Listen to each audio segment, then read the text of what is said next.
অসমীয়া ভাষাই ধ্ৰুপদী ভাষাৰ স্বীকৃতি পোৱাৰ সন্দৰ্ভত জিলা বিজেপিৰ সভাপতি অনিল কুমাৰ দাসৰ মন্তব্য। ভাষা আন্দোলনৰ শ্বহীদসকলৰ ত্যাগে স্বীকৃতি পালে। অসমীয়া ভাষাই ধ্ৰুপদী ভাষাৰ স্বীকৃতি পোৱাৰ সন্দৰ্ভত ভাৰতীয় জনতা পাৰ্টীৰ বৰপেটা জিলাৰ সভাপতি অনিল কুমাৰ দাসে আনন্দ প্ৰকাশ কৰি কৈছে যে অসমীয়া ভাষা জগত সভালৈ যোৱাৰ আৰু এখন উল্লেখযোগ্য দুৱাৰ মুকলি হ'ল। অসমীয়া ভাষাই লাভ কৰা এই স্বীকৃতিৰ বাবে প্ৰধানমন্ত্ৰী নৰেন্দ্ৰ মোদী, অসমৰ মুখ্যমন্ত্ৰী ডক্টৰ হিমন্ত বিশ্ব শৰ্মা, কেন্দ্ৰীয় মন্ত্ৰী সৰ্বানন্দ সোণোৱাল আৰু ৰাজ্যসভাত বিষয়টো উত্থাপন কৰাৰ বাবে দাসে কেন্দ্ৰীয় ৰাজ্যিক মন্ত্ৰী পবিত্ৰ মাৰ্ঘেৰিটাক বিশেষভাৱে ধন্যবাদ জনায়। সভাপতি দাসে লগতে কয় যে ধ্ৰুপদী ভাষা হোৱাৰ ফলত অসমীয়া ভাষাক লৈ বিশ্ববিদ্যালয়ত আসন প্ৰতিষ্ঠা হ'ব, নতুন নতুন গৱেষণাৰ কাম আৰম্ভ হ'ব। অসমীয়া সাহিত্য, ভাষা, সংস্কৃতিৰ সুৰক্ষাৰ বাবে বৰ্তমানৰ কেন্দ্ৰ আৰু ৰাজ্য চৰকাৰে প্ৰথমৰ পৰাই যি ধৰণৰ কাম কৰি আহিছে তাৰ ফলত ভাষাটোৱে এনে এক ঐতিহাসিক স্বীকৃতি পাবলৈ সক্ষম হ'ল বুলিও দাসে মন্তব্য কৰিছে। এই স্বীকৃতিয়ে ভাষা আন্দোলনৰ শ্বহীদসকলৰ ত্যাগকো স্বীকৃতি দিলে বুলিও তেওঁ উল্লেখ কৰিছে। লগতে দাসে আশা প্ৰকাশ কৰিছে যাতে অসমীয়া ভাষাটো উঠি অহা চামটোৱে শুদ্ধভাৱে ব্যৱহাৰ কৰিব পাৰে তথা প্ৰয়োগৰ ক্ষেত্ৰত গুৰুত্ব প্ৰদান কৰে। আজি আমি সকলো অসমবাসীয়ে গৌৰৱান্বিত। মাননীয় প্ৰধানমন্ত্ৰী নৰেন্দ্ৰ মোদী ডাঙৰীয়াৰ কেবিনেটে আৰু অসম চৰকাৰৰ মাননীয় মুখ্যমন্ত্ৰী হিমন্ত বিশ্ব শৰ্মা ডাঙৰীয়াৰ আৰু ৰাজ্যসভাত উত্থাপন কৰিছিল পবিত্ৰ মাৰ্ঘেৰিটা ডাঙৰীয়াৰ লগতে সৰ্বানন্দ সোণোৱাল ডাঙৰীয়াই যে অসমীয়া ভাষাটোক যিটো ধ্ৰুপদী ভাষাৰ মৰ্যাদা দিব লাগে বুলি বহু দিনৰ পৰাই ভাষা আন্দোলনৰ সময়ৰ পৰাই বিভিন্নজনে লাগি আছিল। আমাৰ ভাষাৰ ওজাসকলে লাগি আছিল আৰু যোৱা ৩ অক্টোবৰত কেবিনেটে এই ভাষাটোক অসমীয়া ভাষাক ধ্ৰুপদী হিচাপে স্বীকৃতি দিয়াত মোৰ চিৰচেনেহী মোৰ ভাষা জননীয়ে যে ঐতিহাসিক স্বীকৃতি পালে, এইটোত আমি সকলো অসমবাসীৰ লগতে অসমীয়া ভাষাক ভাল পোৱা সকলো অসমীয়াই আজি আমি উৎফুল্লিত, আনন্দিত। আমি জানো আগত 6টা ভাষা আছিল, তামিল, সংস্কৃত, কানাড়া, তেলেগু, মালায়ালাম, উৰিয়া। ইয়াৰ লগত সংযোজিত হ'ল আৰু আন 5টা ভাষা সমানে মৰ্যাদা দিলে, বাংলা, মাৰাঠা আদিকে কৰি। মোৰ দৃষ্টিত এইটো এক ঐতিহাসিক স্বীকৃতি আৰু আমি কেন্দ্ৰীয় মন্ত্ৰী আমাৰ সকলোৰে আদৰৰ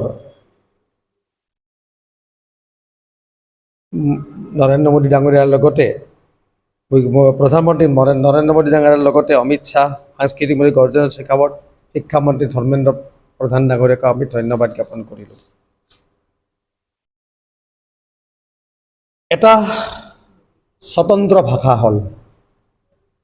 এই স্বীকৃতি প্ৰদানে আমাৰ ভাষাটোক প্ৰচাৰ, গৱেষণা আদি বিভিন্ন দিশত আৰু বিভিন্ন বিশ্ববিদ্যালয় আসন সংৰক্ষণৰ লগতে এই ভাষাটোৰ সন্দৰ্ভত বিভিন্নজনে গৱেষণা কৰি আমাৰ আই মাতৃৰ এই পবিত্ৰ ভাষাটোক আমাক জগত সভালৈ নিয়াৰ এটা বাট মুকলি হ'ল।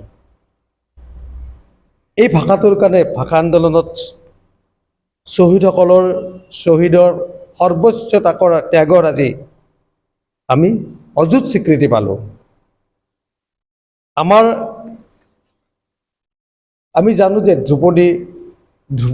ধ্ৰুপদী ভাষা হিচাপে স্বীকৃতি হ'বলৈ হ'লে যি চৰ্ত, সেই চৰ্ত আমাৰ 1500ৰ পৰা 2000ৰ ভিতৰত মানে যিটো আমাৰ বছৰৰ আগৰ যিটো আমাৰ ইতিহাস, পূৰ্ণ তথ্য, প্ৰাচীন সাহিত্যৰ লিপিবদ্ধ, এইবিলাক সকলো প্ৰমাণ থকাৰ কথাটো প্ৰমাণিত হ'ল। আৰু প্ৰতিবেদন আগতে আমাৰ যিসকলে প্ৰতিবেদন দাখিল কৰিছিল সময়ে সময়ে আজি আমাৰ সেই স্বীকৃতি পালোঁ। দেশী বিদেশী 62জন দেশী বিদেশী ভাষাবিদে আমাক স্বীকৃতিৰ কথাটো তেখেতসকলে উল্লেখ কৰিছিল। আৰু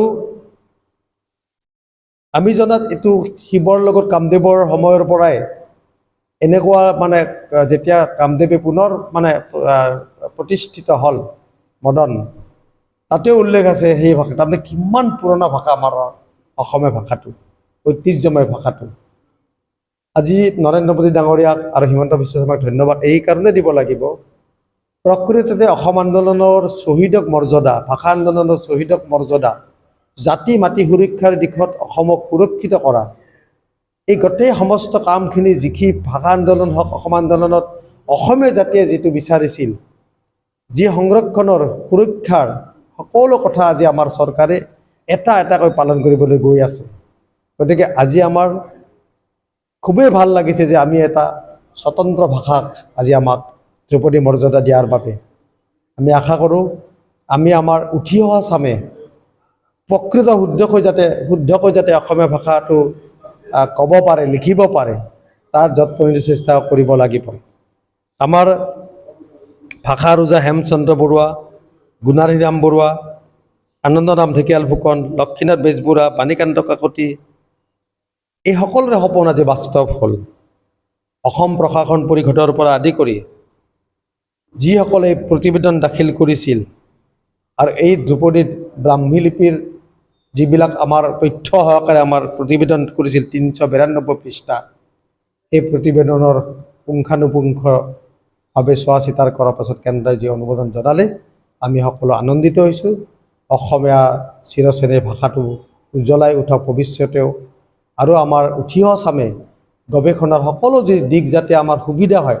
চৰকাৰে এতিয়া স্বীকৃতি ভাষাবিলাক যি মৰ্যাদা দিব লাগে দিলে, আৰু তাৰ প্ৰচাৰ প্ৰসিদ্ধিৰ কাৰণে আমি সকলোৱে লগ লাগি আমি আগুৱাই নিব লাগিব ভাষাজনৰ। আমাৰ চিৰচেনেহী ভাষা জননী সদায় জ্যোতিষ্মান হৈ ৰওক, এই কামনা কৰিলোঁ। বৰপেটাৰ পৰা ৰাজু কুমাৰ দাসৰ ৰিপৰ্ট, অমৃত নিউজ 24/7। অমৃত প্ৰবাহ অসমীয়া সাপ্তাহিক কাকতৰ ডিজিটেল সংস্কৰণ অমৃত নিউজ, সত্যৰ সন্ধানত অমৃত নিউজ।